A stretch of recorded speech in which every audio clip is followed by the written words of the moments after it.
азык-түлүккө жана эт азыктарына болгон баалардын өсүшү боюнча. Бул боюнча мамлекетибизде, өкмөтүбүздө тиешелүү чаралар көрүлгөн. Ошонун негизинде өкмөттөн токтом кабыл алынган. Ошол токтомдо так көрсөтүлүп турат. Эт азыктарынын жана тамак аш азыктарынын бааларынын көтөрүлбөшү боюнча. Жана ошолорду контролдоп, бааларды бир таризде кармоо боюнча. Бирок ал нерселер эч жерде сакталбай атыптыр. Мен аны көрүп элден да угуп келдим. Базарларга да чыгып көрдүм.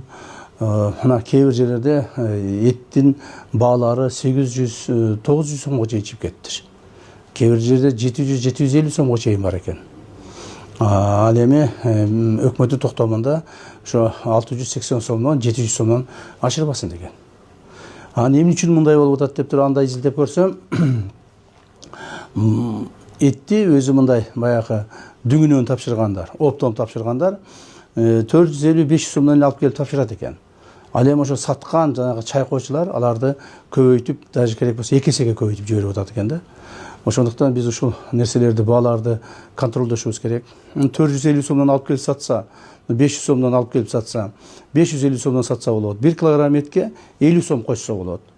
Ашып кетсе 100 сом кош 1 килограмм этке, ошондо 600 сомдон сатса болот. Ал эми бизде болсо 700, 800, 900 сомдон болуп кетип атыптыр. Муну ким контролдош керек эле? Мамлекет тарабынан.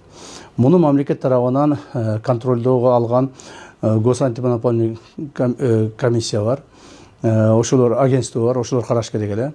Жергиликтүү бийлик органдары караш керек эле. Акимдер, мэрлер, губернаторлор, эскиче айтканда губернаторлор, мына ошолорду тыкыр көзөмөлдөп, жана ошону өкмөттүн токтомун ишке ашырыш керек эле. Бирок бүгүнкү күндө жергиликтүү бийлик органдары такыр карабай койгон. Алар өздөрүнүн жумуштарын аткарбастан бул нерсеге кайдыгерлик кылышкан. Ушул боюнча жергиликтүү бийлик органдарынын башчыларына мен кайрылып кетер элем жана айтып кетер элем. Мындан ары базардагы баалардын кайсылар региондо болсо өсүшүнө, ошол өкмөт койгон талаптарды, токтомдордун аткарылбашына жергиликтүү бийлик органдары жетекчилер жооп бересиңер. Жооп бересиңер. Шылтоо болбойт. Эгерде кайсыл жерде эттин баасы 700 сомдон 680 сомдон жогору болуп кеткен болсо, ошол жердеги аким, мэр, губернатор түздөн түз жооп бересиңер.